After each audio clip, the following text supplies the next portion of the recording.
Problem 1, a candy dish contains 8 peppermints and 5 chocolates. Fred picks one candy randomly. What's the probability that it will not be a peppermint? So pay close attention to words like not. That's why it's in bold print. Not be a peppermint. That means we want chocolate. So what I'm looking at is we have 8 peppermints and 5 chocolates, and there's 5 chocolates that we want out of a total of 13 candies. So 5/13 is the answer.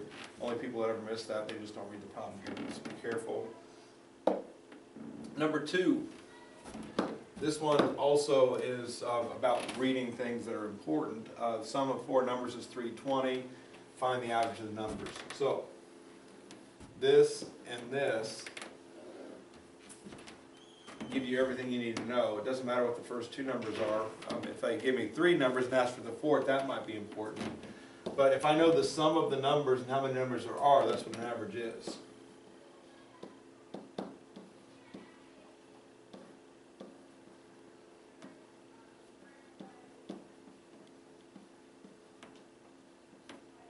That's all an average is. It's the sum of numbers divided by how many there are.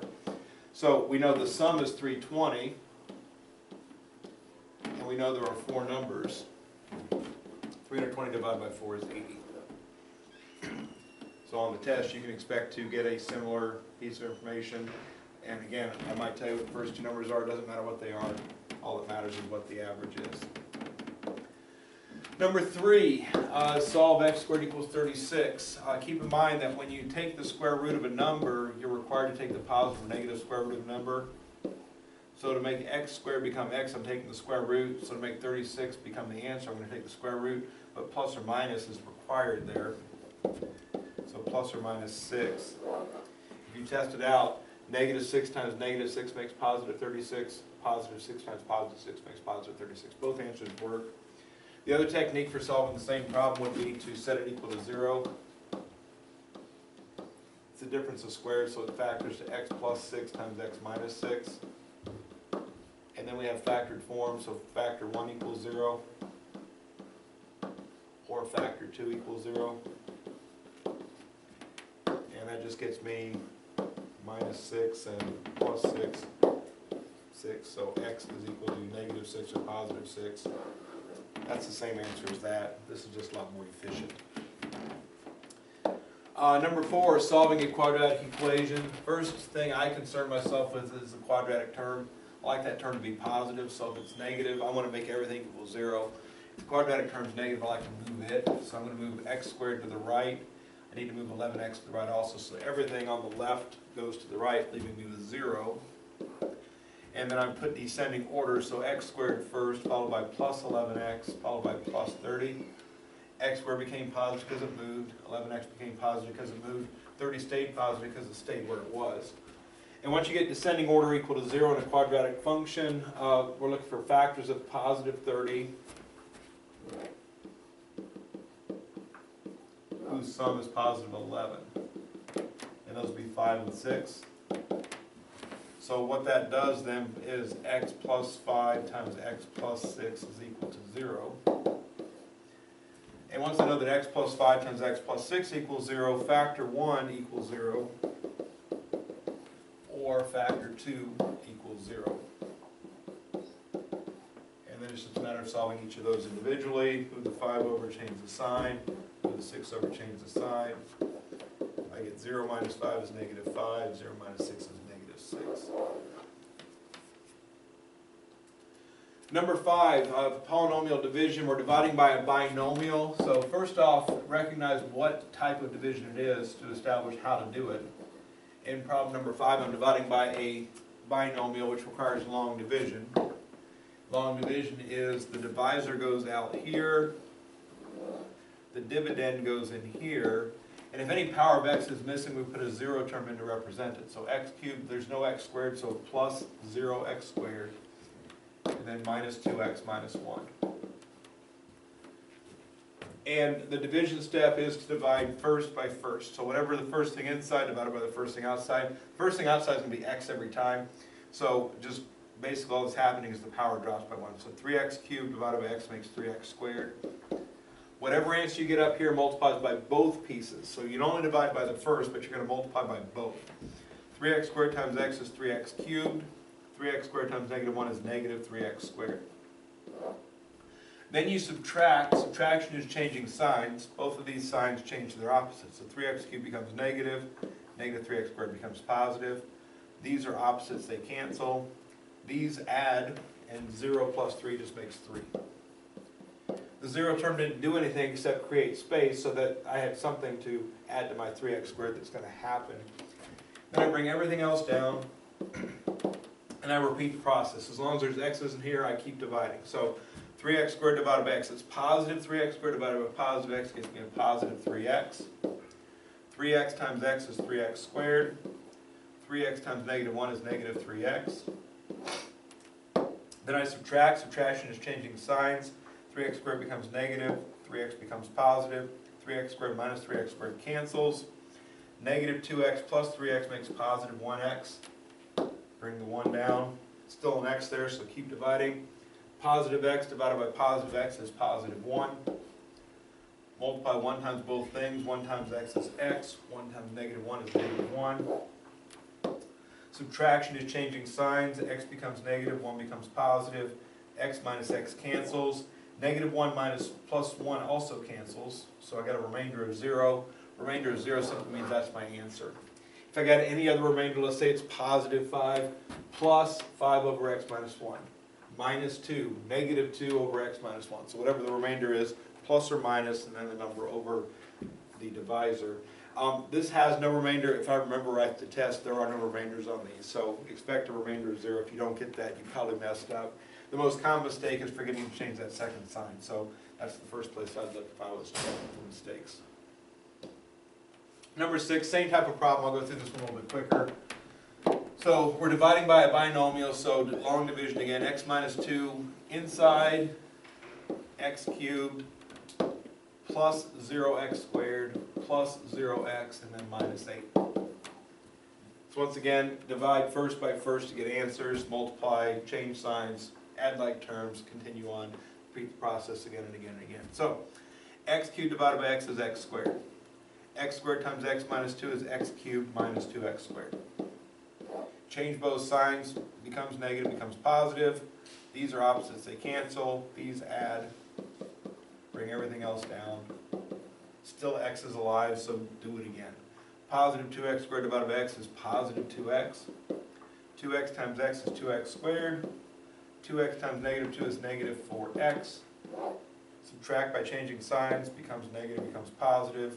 2x squared minus 2x squared cancels. 0 plus 4 is 4. 4x divided by x is positive 4. So positive divided by positive makes a positive. Make sure pluses and minuses show up there. 4 times x minus 2 is 4x minus 8. We change signs, becomes negative, becomes positive. 4x minus 4x cancels. Negative 8 plus 8 is 0, remainder of 0, which means that that is my answer. So there's 2 polynomial division problems. We're dividing by a binomial. And again, no remainders are happening here. Number 7. The difference between number 7 and numbers 5 and 6 is this is divided by x, not divided by x minus 1 or x minus 2. It's divided by a single object x. All we have to do to divide by x is take each object in the original problem, and it's divided by x, which just means divide each object by x. And all you got to do to divide by x is subtract the powers. 3 minus 1 is 2. 2 minus 1 is 1. And 1 minus 1 cancels, so plus 2. The end. It's going to be that easy on the test too. So just know divided by one thing, divide each object individually. The powers reduced by 1. X, the first just cancels, leaving the plus 2. Number 8. We're multiplying the outside object here times the first and the second.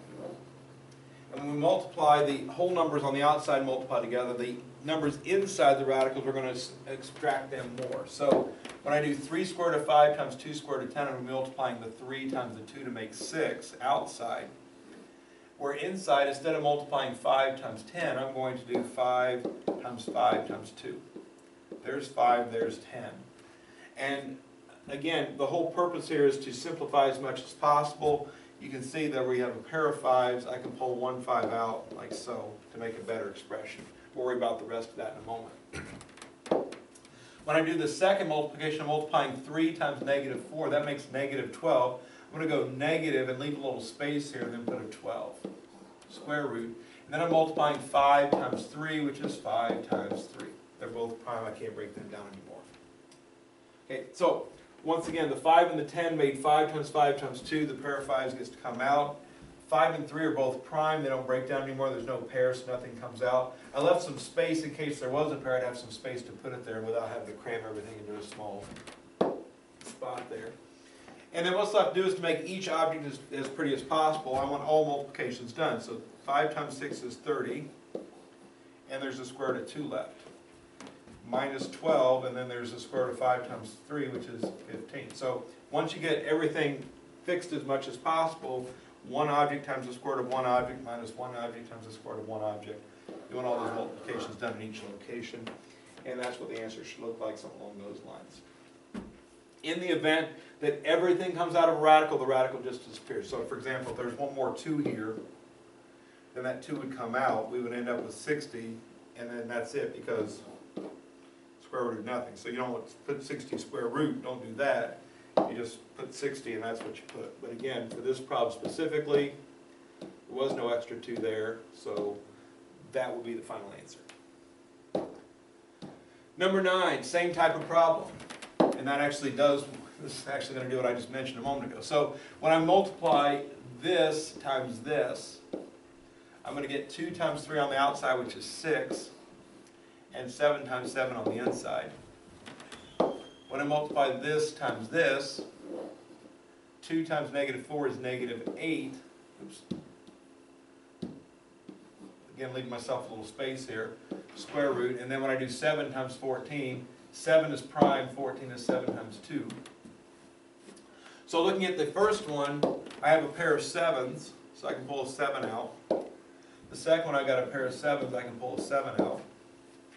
For the first product here, 7 times 6 makes 42. And again, everything came out of there, so that's it. Just this whole thing is just 42. Square root's gone. The second one, 8 times 7 is 56. There's still a square root of 2. And that's as far as I can go. This has a square root of 2 on it. This doesn't. Subtraction's not legal. You must stop at that point.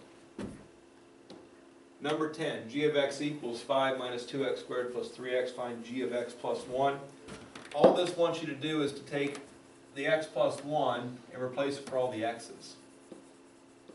Whatever's happening to x has to happen to x plus 1. I'm replacing one object with multiple objects, so I put parentheses on each substitution. So 5 remains 5.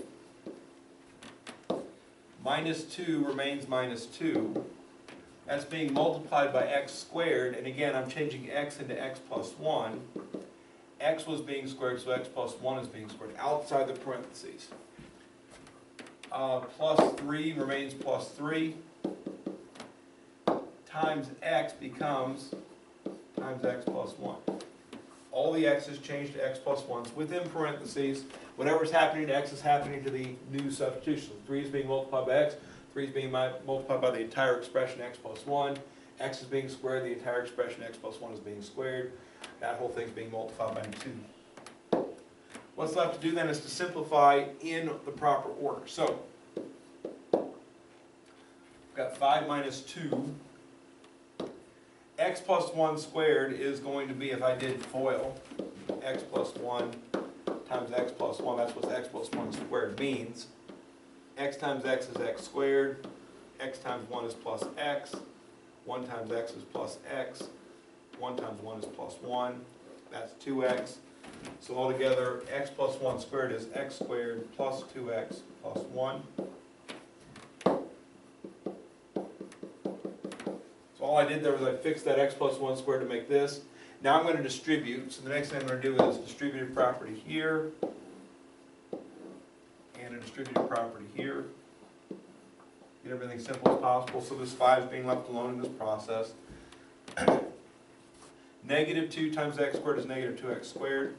Negative 2 times 2x is negative 4x. Negative 2 times 1 is negative 2. Positive 3 times x is positive 3x. Positive 3 times 1 is positive 3. And the final thing I do is look for like terms. I like descending order, so I'm going to go x squared first. That's the only x squared term I have. X second. Negative 4x plus 3x is negative 1x. Numbers last. 5 and 3 is 8 minus 2 is positive 6. I'm looking for this expression to be simplified down to this structure. So if you stop here, you're not going to get full credit, or I don't think you even get half credit. You have to substitute properly, simplify properly to get down to the final answer. Number 11. This is a system of equations. I'm looking for an ordered pair answer. X comma y. This right here says x equals 1. So the problem itself has already given you part of the answer. So I'm expecting you to find both x and y, but again, x is given to you. It's still part of the final answer. So make sure you identify the answers in ordered pair here. The easiest way to do this is with basic substitution. I know x equals 1, so if I go to the top equation, 1 plus 2y equals 5. Just replacing x with what x equals. Move the 1 over to the other side, so 2y is equal to 4. Divide by 2, y is equal to 2. Every year I have people do this problem. They write y equals 2 as the final answer, circle it, move on. This type of problem, the answer is an ordered pair. I expect to see the ordered pair answer. Even though I'm telling you the answer for x, it still has to be identified in the answer in that manner. Number 12, same type of problem, a little bit more complicated. This one, elimination works better than substitution. I personally would like to get rid of the y's. I like y because the signs are already opposite. I don't have to multiply by negative numbers. So if I multiply the top equation times positive 3, that'll make 15y. If I multiply the bottom equation times positive 5, I'm going to get negative 15y. The goal here is to get opposite signs. So 3 times 3x is 9x. 3 times 5y is plus 15y. 3 times 14 is positive 42. Make sure every single object, all three pieces get multiplied by that 3. On the bottom, all three pieces are being multiplied by 5. 5 times 4x is 20x. 5 times negative 3y is negative 15y. 5 times 9 is 45.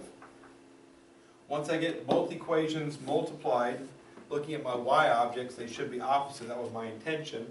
I simply add the two equations together. 9x plus 20x is 29x. 15y minus 15y cancels. 42 and 45 make 87. 29x equals 87. Dividing by 29 gets me x equals 3. Once I know what x equals, and again I'm looking for an ordered pair here, x is 3 comma y something, I got to go back to the original problem to figure out what y equals. I'm going to go to the top equation. I know x is 3. I'm just going to change that x to a 3. So 3 times the new x, 3, plus 5y we haven't figured out yet is equal to 14. 3 times 3 is 9. We move the 9 over, subtract, we're going to get 5y is equal to 5. We divide by 5, we get y is equal to 1. So 3, 1 is the correct answer to that. Both of those problems expect whole numbers or integers for answers, so they should work out nicely. So if they don't, chances are you messed up. Most common mistake, again, I see people make 20x minus 15y equals 9. They forget to multiply the 5 times 9, that kind of stuff. So just be cautious that everything gets multiplied. That usually makes things work well. Number 13, we're supposed to graph x plus 2 is less than 8 for the positive integers. So I know x plus 2 is less than 8. If I move the 2 over, I'm going to get x is less than 6. Now that says very clearly the positive integers. Positive integers are 1, 2, 3, and so on. I'm looking for all the numbers in that set that are less than 6. It doesn't go on forever. Okay, it stops. So what I'm going to do is I'm going to start at 0, 1, 2, 3, 4, 5, 6, like so. Less than 6 integers would be 5, 4, 3, 2, and 1. All these circles are completely filled in circles. They're not hollow, because we're looking at numbers that are actually making it true. It stops at 1. It doesn't continue on beyond that. I've seen people do this in this manner before, just to give you an idea of a wrong answer for this.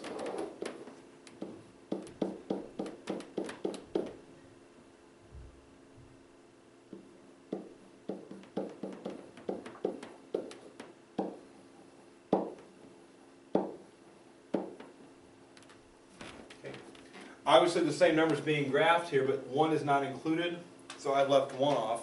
And this also leaves an indication that, and so I've seen people do this also, because they mean that 1's supposed to be done also, but that implies that also 0 and so on is being done. So make sure that if it's a finite solution, in other words, you could count up the number of answers, make sure every single answer is on your number line. It'll be a small enough number you won't be able to, you'll be able to do it. So this starts at 5, ends at 1, the end, so this is the answer right here. If you shade an arrow in when there's a stopping point, you're going to be wrong. If you leave off a number, it's going to be wrong. So be careful that the number line gets marked enough so that every single number that makes this true is included.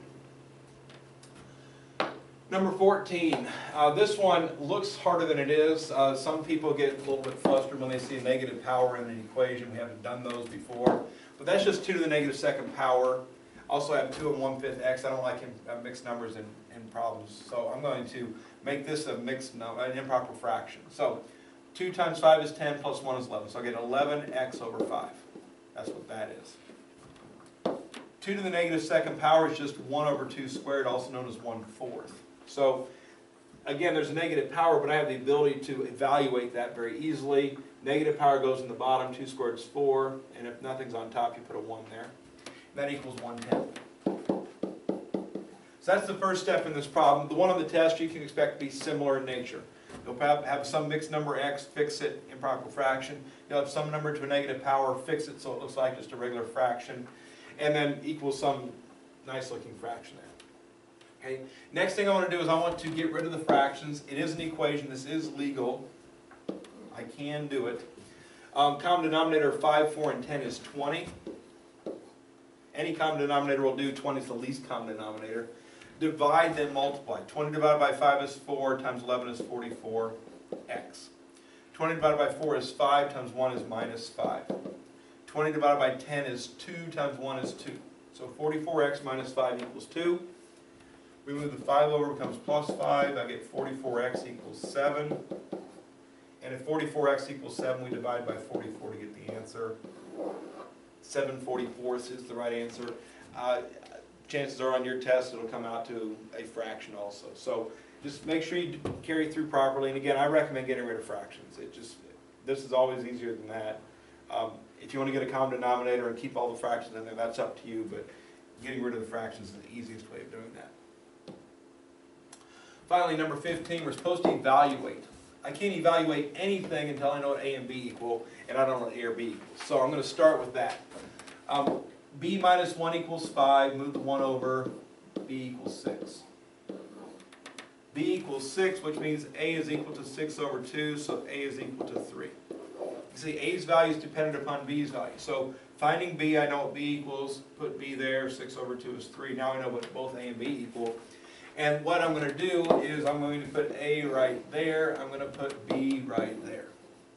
So if I do that, A is 3, plus or minus the square root of 6 times B. So 6 times 6. That's 6 times B, which is 6. That's 3 plus or minus the square root of 36. The square root of 36 is 6. 3 plus or minus 6 means 3 plus 6, or 3 minus 6. 3 plus 6 is 9, and 3 minus 6 is negative 3. Those would be our solutions.